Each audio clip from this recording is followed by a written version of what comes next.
Hello everyone, চলো তোমাদের সঙ্গে আরও একটা পার্সেল আনবক্সিং করব। সেই ভিডিওটাই শেয়ার করব, তোমরা দেখতে থাকো এটার মধ্যে কি আছে।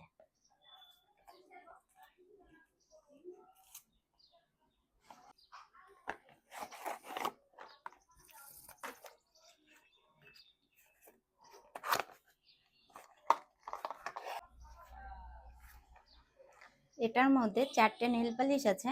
আমি ফার্স্ট টাইম মিশো থেকে নেল পালিশ অর্ডার করেছি, আর সেটাই তোমাদের সঙ্গে শেয়ার করলাম।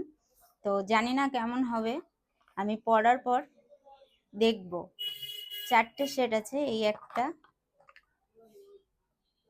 একটা এটা রোজ গোল্ড টাইপের আছে, সিলভার কালার আছে, আর একটা জেল আছে। তো তোমাদের কেমন লাগলো অবশ্যই কমেন্ট করে জানিও।